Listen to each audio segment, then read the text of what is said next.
You seem to be doing quite well for yourself, being a family man and all. Enough. Apollo, where's my daughter? Why have you slaughtered all these innocent draconians? They've done nothing to warrant such evil actions.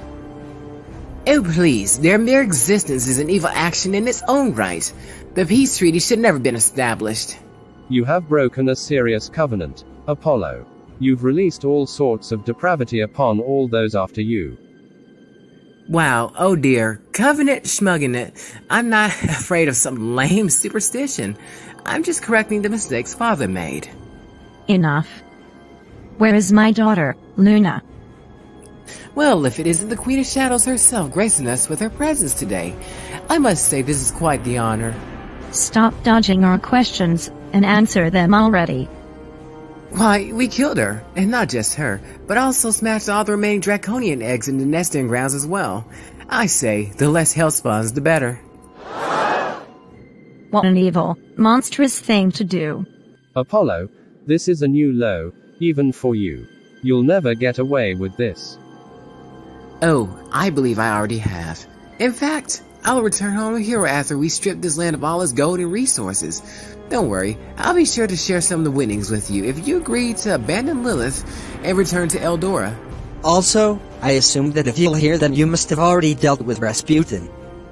I'll even overlook that, if you agree to swear your allegiance to me. That is my final ultimatum for both you and Nicodemus. I will not waver. Never. It's about time we end this, brother. Let's finish this. Agreed. You're the worst king I ever had the displeasure of counseling. Very well. Troops, annihilate all three of them. Let no one survive.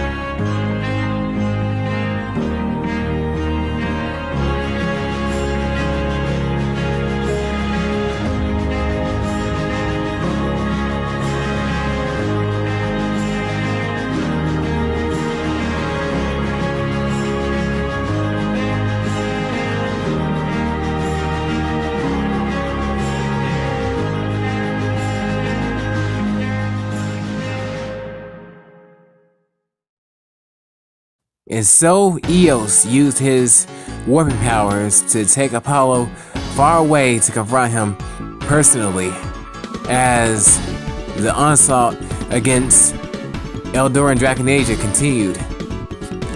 And it's just like, I don't know how it happened. It just felt like the two brothers represented two opposing forces, one for peace, the other one is for war. It's like their ideologies were bound to clash at some point. But even so, Apollo displayed all kinds of warlike tendencies during their battle. It was literally set up to be a fight to the death. And this is between blood brothers. Even so, the epic tale of the battle between the Red Warrior and the White Priest was echoed for legions to come. A soft-hearted traitor such as yourself is only delaying the inevitable, Nicodemus. You never pegged us with the type who would dirty his delicate little hands to get a job done. Honestly, it's about time you showed your true colors. I was always true. I always remained loyal to my beliefs. It's sniveling little vultures like you who do any and everything they're told just to climb the ladder of nobility. You may be financially abandoned, but you're morally bankrupt. Why, who needs morals if they're going to result in you dying like a nameless dog in a ruined wasteland? You can save your morals for the afterlife where you'll be reunited with Lilith and all the other Draconians. It's a grave mistake to seek the life of a prophet of the Most High. This is my final warning, Shakespeare. You and your army must repent and atone at once, if you hope to escape judgment.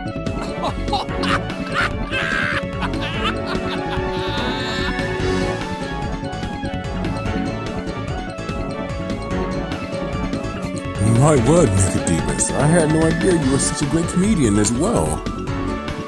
What can a mere man such as yourself do against the most powerful army in all Zestria? You are warned.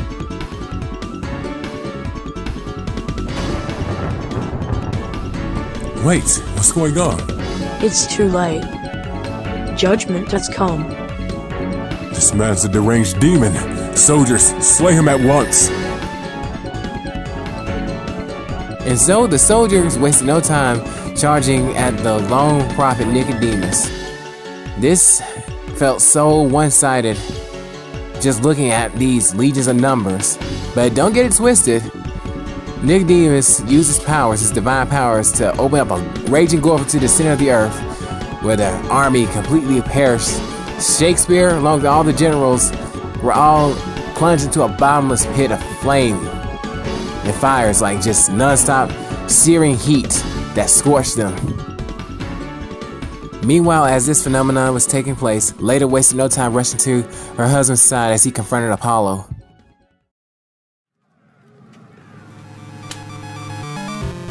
Gar.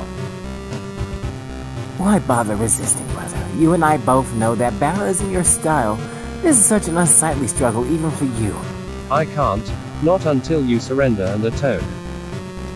Please, if anything, you're the one who needs to atone for mixing your blood with these lowly creatures. You're such a pathetic sight, so why don't I do us both a favor and just execute you here and now? Never.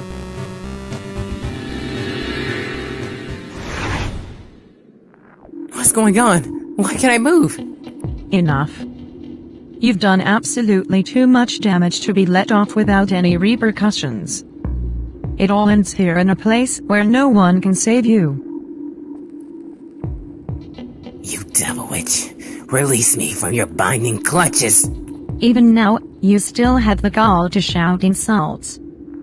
You're nothing like your father or your brother. They taught me to see the good in humanity. You, however, I don't even think you're related to them. So now even the Queen of Shadows is comparing me to those soft-hearted fools.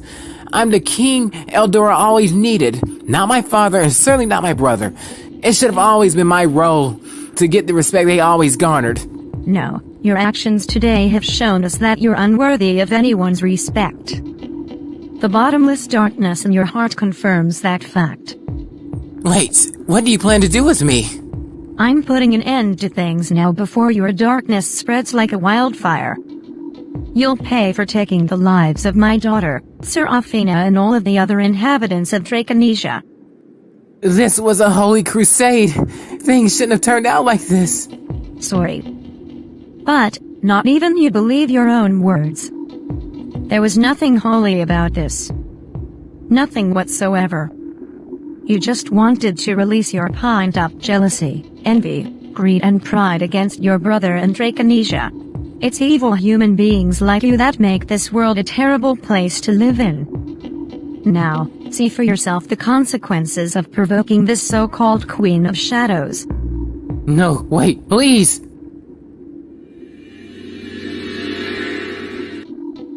And so the bounded king remained still as he immediately faced swift judgment from Leda. It was all too sudden. This means never underestimate the nice ones or the quiet ones or the peaceful ones. For they too know a thing or two about war and conflict. However, this battle was short-lived. The victory was short-lived as they were all still trying to process and put the things together, wrap their head around things that happened. It was like, who would have known all this could happen so suddenly? And so a cloud of confusion lingered around the two as they tried to piece together and process all that took place today. I've returned, Eios. Leader, you're back. Thank goodness. Where's Apollo? Did you know? I'm sorry, Eios. The darkness had already consumed him. He was too dangerous to keep alive. This all feels like a terrible nightmare. So much happened all at once. We didn't have time to process it all. I feel the same way. We didn't even have time to catch a breath before we had a chance to sort things out. Everything just feels too otherworldly to be true. Hello, Prince Eios. Little. What are you two? We've got more trouble. The Eldorians have released terrible nuking weapons liable to wipe Draconisia off the face of Zestria. They're going to unleash fires from the heavens that will consume everything in the land. This is just too much. What did we ever do to deserve such an outcome as this?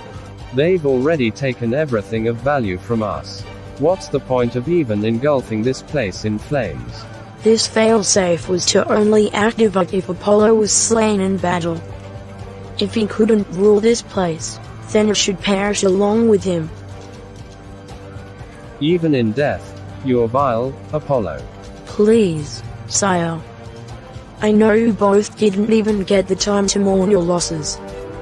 However, if we don't do anything now, we're all finished. I'm all out of ideas at this point. Everything just feels too unrealistic.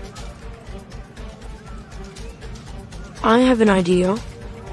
Call out to the Untitled ambition and command it to use Trinity Fate Guardian. Sure. Why not?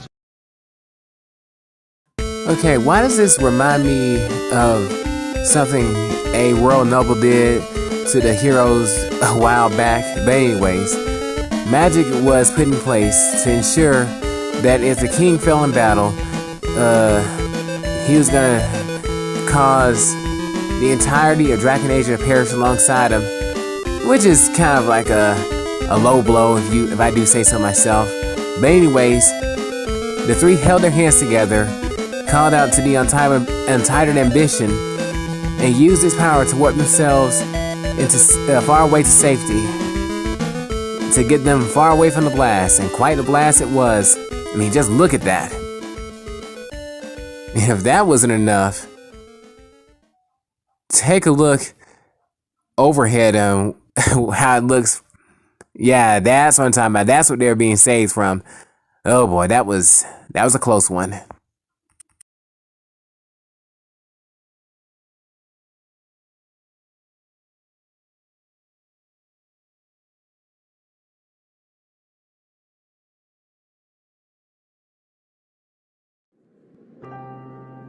My goodness.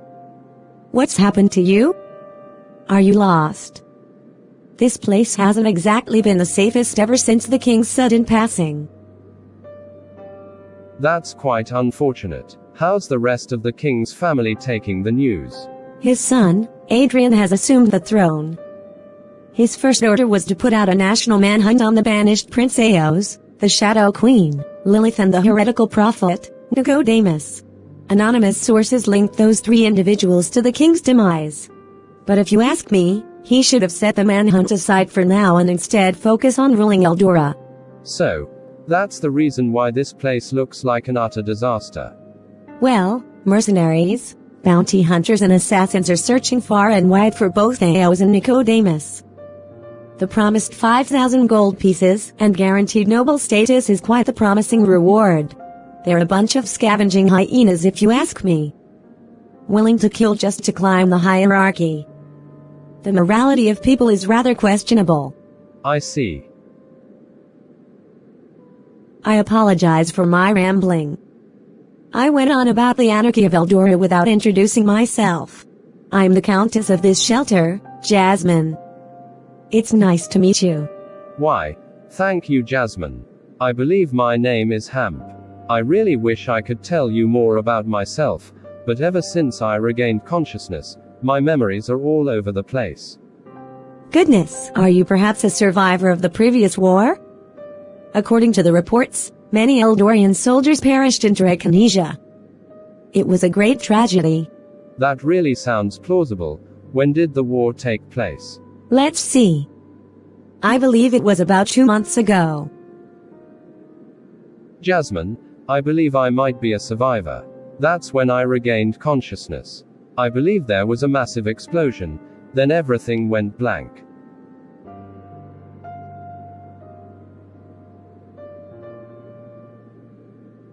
It's all right, Hamp. You're finally home. You're a hero. If you don't have anywhere else, you're free to stay here. Thank you, Jasmine. You're truly amazing. Now, I bet you're scratching your head right now.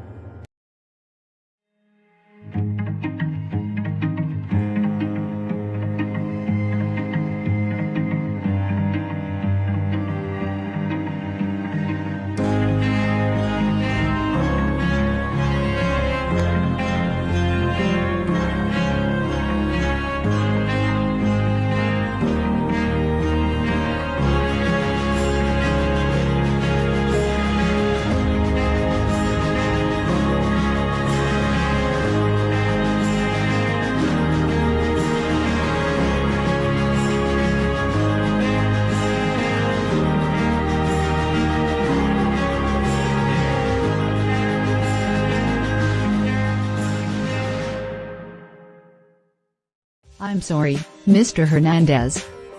But, are you sure you're reading the same story? I believe you may have skipped a few parts.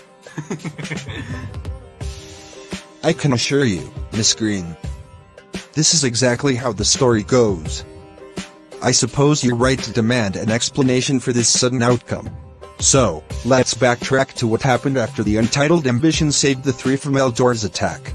Later, Prince Eios, where are you? There's nothing but brightness everywhere. Do not worry about Prince Eios or Lita at this moment. In order for things to align, the two must live life separately from one another. Separately? How are they going to protect themselves from those that wish to slay them? I've concealed their identities from those of ill intent. Not only that, but certain memories of their previous lives will also be removed. For example, the memories of the two ever meeting. That's so cruel. Why do that to them? This is all to protect them, even from themselves in some cases. However, your memories shall remain. You will write all that you've seen and experienced in Draconesia. Your account shall help many in that final hour. I understand. I just wish we had a proper send-off before parting ways abruptly like this. But this is for the best. I'm glad you understand, Nicodemus. The journey as a prophet is quite challenging, but your rewards are far worth it. That you, Guardian. That was confidence boost I needed in order to get started. I'm glad that you understand. Now, go. Fulfill your assignment for the protection of the world. And so, Nicodemus left the White Void and returned the world to archive the journey he just embarked on. Wow, despite all that, those memories are being erased. All the memories of Prince Eios and Lita ever meeting each other completely vanished. Memories of seeing this exotic lady whom he had formed a beautiful marriage and unity with is now gone. And the bonds between her and her people vanished as he tried to protect Draconesia from the invading Eldorians that overtook the land. I mean, these memories seem so pivotal. Who would forget such a massive battle like this? I mean, like, who wouldn't want to tell the story about this? Well, I'm glad Nicodemus was obedient enough to actually archive this story and jot it down. Like, I mean, a battle between humanity and the Draconian Empire? I mean, of course. Who wouldn't want to tell a story about such an amazing battle like this? Well, outside of Nicodemus, who wrote this story and archived it, there was another group who equally didn't forget the fiasco that took place. And that group was definitely a young Khalid returning home from the mountains with his dragging sisters. And here's what's going on right now. My goodness, what happened to our home? Are you sure we didn't lose our sense of direction on our way back to Draconesia? No, my prince. This is indeed Draconesia, but I don't understand what happened here in this place. Where are the rest of the tribesmen? That's what's troubling me the most. What could have happened for everyone we know to disappear from this Death Valley? Hey, look over here. I've found something unbelievable. Fafnira, it's you. What did you find over there? It's a crystallized draconic stone, and a large one to say the least. It's safe to assume that this one belonged to your father. No. Father, what happened to you? Fafnir then hands Khalid the draconic stone in order to examine the remnants of his father. However, after touching it, this happened. What's going on? And how on earth did I end up in a place like this? Son, it's me. There's something I must tell you. Father, this is horrible. Who or what did this to you? The humans have taken everything from us, from our lands, resources, and even our very own lives. How? How on earth could this have happened? That greedy king and his crusaders were to blame for this invasion. They had strange weapons prepared solely to eliminate our kind. Look for the man, the crusader Hemp. He brought those forces here. Those dreaded humans. They shall pay for their transgressions. In due time, however, you must take your sisters of the tribe and flee this place from evil humans. You're the last male of the Draconian Empire. If anything were to happen to you, we as a species are finished. So live on. Thank you, Father. The remaining Draconians will forget your sacrifices.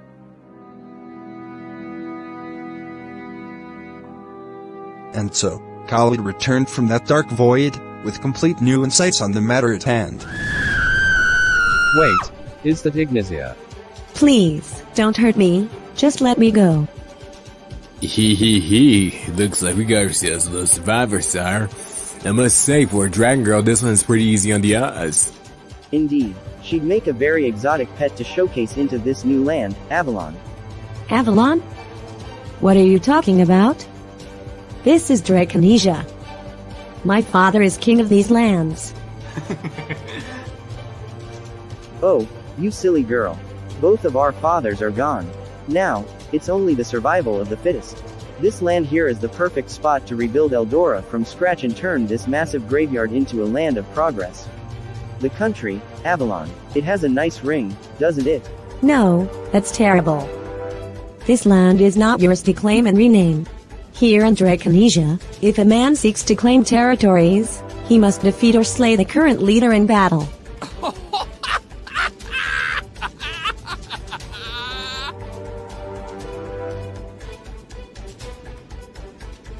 Very well, we shall honor the customs of your people. So, where is your current ruler? I'd like to speed through this preliminary sooner rather than later. You human fiends. Release my sister at once. Ah, perfect timing. I take it that you're the current ruler of Draconesia, correct? I'd like to challenge you to a formal duel for ownership of these lands. Your sister explained your tribe's customs to me and so I wish to comply. Very well. There's no way I'd let prideful humans like yourself just up and take whatever they please. Prepare yourself. The duel ended swiftly after Prince Adrian slashed out one of Khalid's eyes with a Fafnir blade. What's slashed with this draconic blade can never be healed. This is terrible. Our tribe has officially lost everything. After all the years we spent building this place. Why? Please, brother, you mustn't give up. Yes, we may have lost our lands and the rest of our people. But, we have each other. We can still build. She's right. We can always return to the Western Mountains where we were able to molt in peace. Besides, even if you won that duel, there was no guarantee an arrogant being like that was going to really accept defeat. Plus, you've saved me from being a pet to those evil people. For that, I'm truly grateful. Draconesia is damaged beyond repair. If those humans want this barren wasteland, it's theirs for the taking. This was all Hamp's fault. Our people gave him their trust, and this is what it amounted to. Humans are the worst of the worst. You have every right to feel that way, brother. But, where do we go from here? The three of us will follow your decision, as the head of our tribe. It's not much, but I guess we should return to the mountains. We can at least recover and rebuild from there. And so, the remaining Draconians left Draconesia and relocated to the mountains to restart their lives. This time, they're doing it as far away from humans as possible. Whoa, Miss Green, I believe I just had an epiphany. That massive explosion that was sent to wipe out Draconesia was actually the supposed meteor site where Avalon was built. Incredible! Wow. That really is a lot to take in. Avalon was founded on land robbed from the Draconian Empire. That explains so much. It's like the more you read this story, the more it reveals even more hidden facts about how the world is set up. I can see why this tale was archived. Well, it was a good thing Rick had a partner who uncovered these archives. Otherwise, no one would have known. This here seems to be last few tidbits of the story. It explains what happened with Eios, Leda and Nicodemus after years had passed since that war.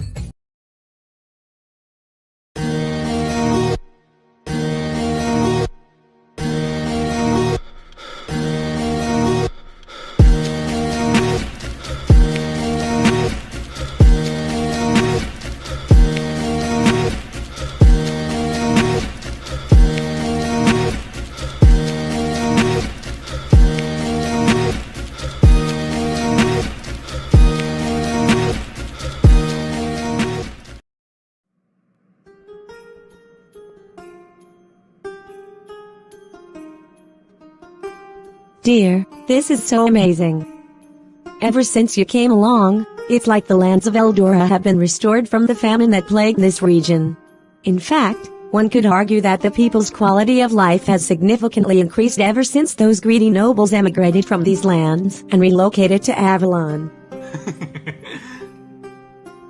Well, perhaps I'm just a natural green thumb. I never realized how enjoyable farming truly was until now. There may have been a time when I farmed before I lost my memory. Now, I'm just glad to be doing my part to help our family. And, you've done more than enough.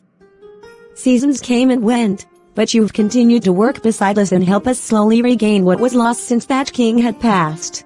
Why, perhaps you can become the new leader of this quaint, little valley of ours. Since the nobles left us townspeople to fend for ourselves, what you would like to rename this place? Let's see. Yes, I know the perfect name. We'll call this place Montero Valley. Montero Valley. That's quite the unique name for a place like this. But, it's indeed original. So, I think the name will work just fine. And so, the townspeople unanimously came to a vote and ruled that Eldora would be renamed to Montero Valley to differentiate themselves from the Avalon nobility.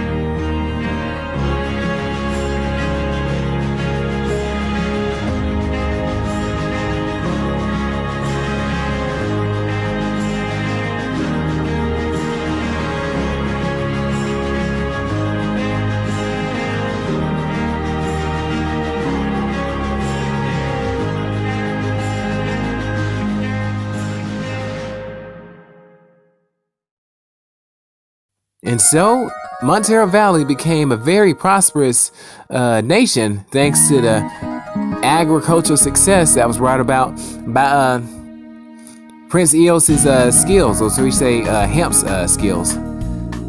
It was like the go-to place for people to have a fresh start and actually build and grow and create things there. And soon, the farmland became a city, a wide infrastructure of connections, and a place for people to grow stuff. And it's pretty interesting. it wasn't nowhere near like the old valley that we thought it was. And as for the book called The Untitled Ambition, well, it's been passed around to different people trying to interpret and try to decipher what the context really meant. But yeah, to no avail, no one was able to really translate the language that was in the book. It was like, for some reason, it was like an unknown language that was only encrypted by Nicodemus in order to make sure the right person gets to it. And on the subject of Nicodemus, he found himself traveling far from the rest of his hometown. That's when he met a beautiful young lady in a desert country. I'm pretty sure you all know what this is. The country of Esteban, where it's known that they have a wide variety of different sources and resources to archive knowledge. There, the young lady took Nicodemus to their sacred library called the Akashic Records, and that's where he was able to store this knowledge of the Lost Saga into it. Oh yes, it was quite the beautiful place to look at. It really was. And that's when he got back to work and started writing, or should I say drawing. The contents of what was drawn afterwards was absolutely spot on and amazing. No one could have saw this coming. In fact, it was almost uncanny.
Incredible! This saga is beyond amazing. Nicodemus actually predicted everything that happened during the Esteban invasion, centuries before it occurred. He saw it all, Miss Green. How crazy is that? He predicted that the true hero would be a direct descendant of Eios, and that in the final hour, Apollo's descendants would be wiped out thanks to his disobedience. Whoa. That is incredible. What's more, he even predicted the return of Rasputin in the form of Antispirit, where the evil dictator is described as the embodiment of Rasputin's spirit. Plus, The King Drake he summoned wasn't any ordinary King Drake. It was the reanimated body of King Drake, the Dragon King of Draconesia described in this story. After Khalid took King Drake's Dragonstone, the reanimated body lacked the ability to revert to its humanoid form. That's why everyone thought it was so strange why a random, undead dragon would be so powerful. Technically speaking, Rasputin wasn't truly defeated until after Rick and Justin's team dealt with him during the Esteban invasion. I've heard of villains overstaying their welcome, but this is ridiculous. Well, no argument there. There's also written here a prophecy yet to be fulfilled. It says here that after Apollo's seed has been wiped away, a final battle between the true hero and the next Dragon King will soon take place. Afterwards, whoever wins will decide the fate of the world. Whether a world ruled by heroes or Draconians. But, how can this be? It's been centuries since anyone has seen a living, breathing Draconian, let alone a Dragon King. What do you think, Miss Green? Could this final part be superstition? I have no idea whatsoever. I suggest maybe taking this with a grain of salt. Only time will tell. The time has finally arrived. They prepare for the next move within the Mubarak hideout. Splendid. From the reports from other higher-ups, it seems that you're finally prepared for our big mission as expected. Yes, Dragon King. I've trained rigorously for this day, this moment. I'm prepared to do whatever it takes. That's the answer I like to hear. You and your team will be taking a trip to Esteban to identify and help us capture the fairy assigned to the Mage Heroes party. Her powerful essence will be needed for us to empower our forces and get our wishes granted. I'm sorry. Did you say, a team? I was under the impression that this was going to be a solo mission. We thought of that too.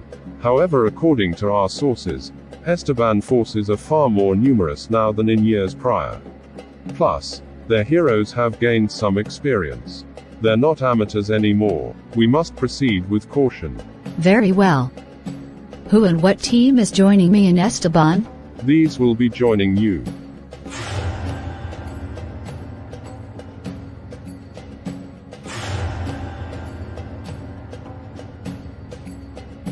Greetings, partner.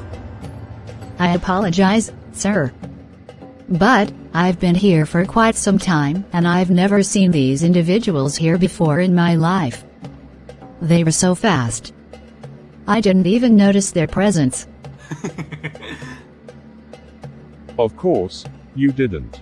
These are the remaining Draconian sisters of my tribe. I've had them in magical hibernation all these centuries, preserved for this grandiose battle. Now that the true heroes descending from Hamp have been identified, these Draconians will serve as the perfect counters to their magical powers.